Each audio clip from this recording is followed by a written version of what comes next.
Lockdown കാലത്ത് ലോകത്തെ സകല പ്രേക്ഷകർക്കിടയിലും വൈറസിനേക്കാൾ വേഗത്തിൽ പടർന്നു പിടിച്ച സീരീസായിരുന്നു മണി ഹെയ്സ്റ്റ്.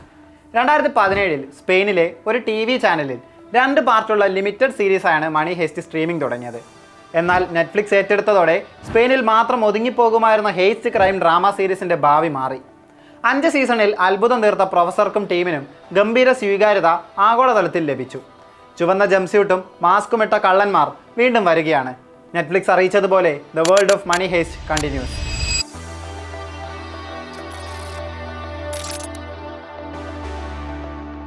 ഓഷ്യൻസ് 11, ഇറ്റാലിയൻ ജോബ് പോലുള്ള ഹെയ്സ്റ്റ് സിനിമകളിൽ നിന്നും കംപ്ലീറ്റ്ലി വ്യത്യസ്തമായ ഒരു അനുഭവമാണ് മണി ഹെയ്സ്റ്റ് നൽകിയത്. വളരെ മിസ്റ്റീരിയസ് ആയ പ്രൊഫസർ എന്ന മാസ്റ്റർ മൈൻഡും സിറ്റി നെയിമുകൾ പേരുകളാക്കിയ കുറച്ച് കള്ളന്മാരും. ആ ടീം ലോകം മൊത്തം കീഴടക്കിയത് അവർ നടത്തിയ കവർച്ചകൾ കൊണ്ടോ ഗൺ ഫൈറ്റുകൾ കൊണ്ടോ ഒന്നും ആയിരുന്നില്ല. മുഖത്ത് മാസ്ക് വെച്ച് നടക്കുമ്പോഴും ഓരോ കഥാപാത്രത്തിൻ്റെയും ഇമോഷൻസ് പ്രേക്ഷകർക്ക് കണക്റ്റ് ആകുമായിരുന്നു എന്നതാണ് അതിൻ്റെ പ്രധാന കാരണം. ഓരോ ക്യാരക്ടറും ക്യാരി ചെയ്യുന്ന ഇമോഷണൽ സ്കാർസ് അത്രത്തോളമായിരുന്നു. 2021 അവസാന എപ്പിസോഡ് ഇറങ്ങിയതിനു ശേഷം ഇനിയൊരു തിരിച്ചുവരവ് ഈ സീരീസിനുണ്ടാകില്ലെന്ന് ഉറപ്പിച്ചവരാണ് ഭൂരിഭാഗം പ്രേക്ഷകരും.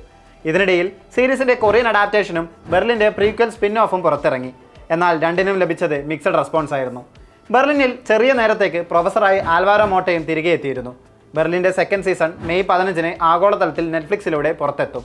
8 എപ്പിസോഡുകളും ഒരേ സമയമാകും റിലീസ് ചെയ്യുക. ഈ സാഹചര്യത്തിലാണ് 5 വർഷത്തിനിപ്പുറം മണി ഹെയ്സ്റ്റ് ലോകം തുടരുമെന്ന് നെറ്റ്ഫ്ലിക്സ് അറിയിച്ചിരിക്കുന്നത്. മണി ഹെയ്സ്റ്റ് യൂണിവേഴ്സ് ബൃഹത്താവുകയാണ്.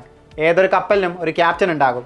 ആൽവാരോ മോട്ടെ നയിക്കുന്ന ക്രൂ ഇനിയും വരുമെന്നും നെറ്റ്ഫ്ലിക്സ് ടീസറിലൂടെ പറഞ്ഞു വെക്കുന്നു.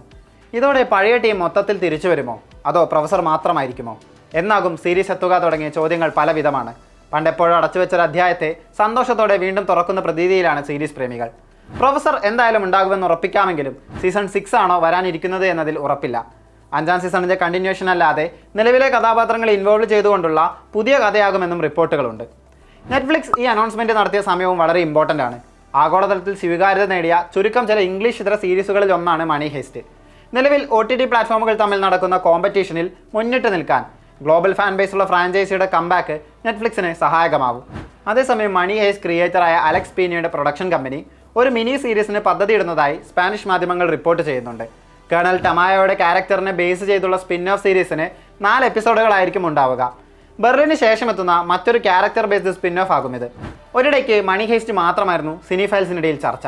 ഇത് ഒരു ഓവർ റേറ്റഡ് ഫീൽ സീരീസിന് നൽകിയിരുന്നു. പക്ഷേ ഇപ്പോൾ തിരിച്ചു വരുന്നു എന്നറിഞ്ഞപ്പോൾ എത്രത്തോളം കാത്തിരിപ്പിലാണ് പ്രേക്ഷകരെന്ന് കാണാനാകും. ഇഷ്ടകഥാപാത്രങ്ങളിൽ ആരൊക്കെയാകും തിരികെ എത്തുകയെന്ന് കാത്തിരുന്ന് കാണാം. ഒപ്പം പ്രൊഫസറുടെ പുതിയ തന്ത്രങ്ങൾ എത്രത്തോളം വിജയിക്കുമെന്നും.